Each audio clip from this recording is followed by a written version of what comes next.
Guys, it's happening. Some of the most influential titles in the genre are finally stepping out of the shadows, and trust me, they're worth the wait.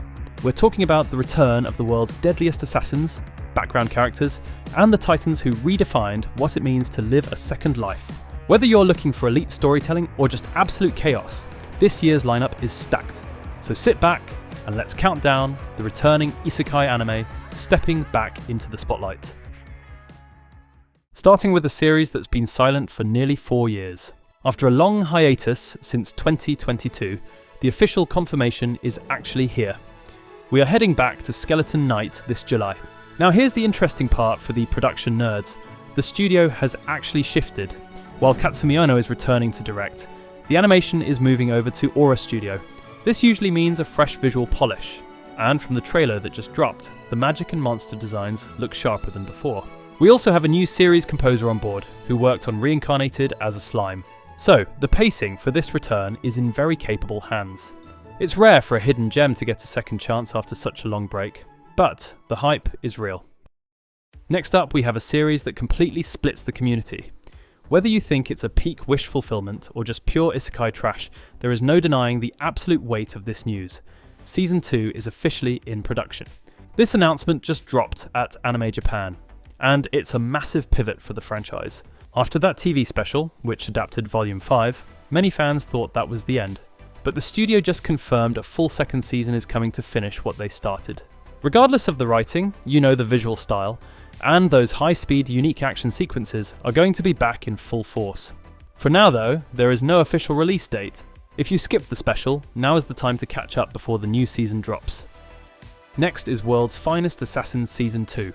That's right, the world's most calculated killer is coming back to finish the job.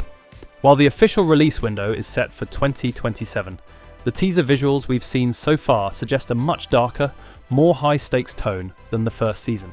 And the recent updates have confirmed that the scale of the world is expanding, moving past the training and into the actual hunt for the hero. Crunchyroll has already locked in the streaming rights, so while we have to wait a bit longer to see Luke back in action, the quality looks to be on a whole different level. Shortly, this is definitely one to keep on your long-term radar.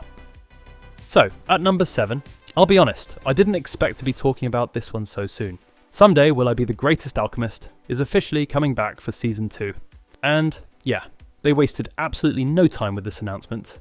The first season was basically the ultimate vibes-only show, but apparently it did well enough that the studio is already diving back in. The cool thing is, they're teasing that we're moving past the learning the ropes and actually getting into the high-tier alchemy stuff. Now, for the big question, when? Well, we don't have a solid date yet. It's one of those it's in production situations, but since they announced it so fast, a late 2026 window isn't out of the question. Now, same goes to the Reincarnated as a Sword Season 2. If you haven't seen the first season, you are genuinely missing out. We finally have a massive update on Season 2, and honestly, it's about time. The best part is that this isn't just a maybe anymore. They've confirmed that Fran's journey to evolve is continuing, and the visuals we've seen suggest the action is getting way more intense. It's that perfect mix of wholesome and absolute carnage that no other show really nails. And if you're wondering when it drops, it's currently set for this October. So, it's a bit of a wait, but for a show that actually has a soul and doesn't just rely on generic tropes, I'll wait as long as it takes. If you want peak daughter protection energy, combined with some of the best fight choreography in the genre, keep your eyes on the full lineup. Then there's Appraisal Skill Season 3. And look, I know what some of you are thinking. Another kid reincarnated as a noble. But hear me out. This show actually turned out to be a massive hit, and the momentum isn't stopping anytime soon.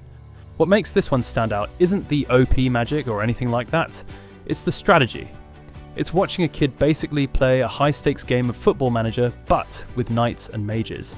Now, I know everyone wants a date. While the studio is keeping the exact day under wraps for now, everything is pointing toward a 2026 return. They're moving fast on this one because, well, the fans are basically demanding it at this point.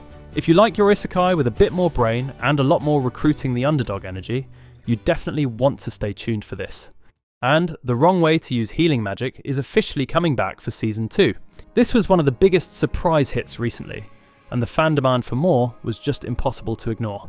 Now, there is a bittersweet side to this news that's been circulating, As many fans know, the legendary voice behind Rose passed away. It's definitely going to be a big shift for the show, but there's a lot of curiosity about how the production will handle her legacy moving forward. Aside from that, the hype for Usato's return is through the roof. We're looking at a 2026 release window, and the consensus is that the next arc is where the world building really starts to explode. If you missed the first season, it's basically what happens when a healer decides to skip the potions and just use their fists instead. At number 3, Trapped in a Dating Sim Season 2. That's right, Leon is back, but we need to talk about the elephant in the room. If you've seen the comments lately, fans are already worried about the new character designs. Season 2 looked different, and while the animation wasn't bad, many fans still preferred the original style. Is it going to be a deal breaker? Honestly, for most of us, Leon's absolute trash talk and the chaotic Republic arc plot might just carry the whole show, and you can expect this one to drop during the summer season. At the end of the day, if the comedy hits, it hits. But let me know in the comments, are you watching this for the story, or has the animation already killed the hype for you? At number 2, the Eminence in Shadow movie is officially a go.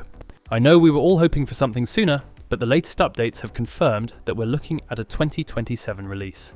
I'll be honest, it's a long wait, but for a full theatrical movie, I'd rather they take their time to get the production perfect.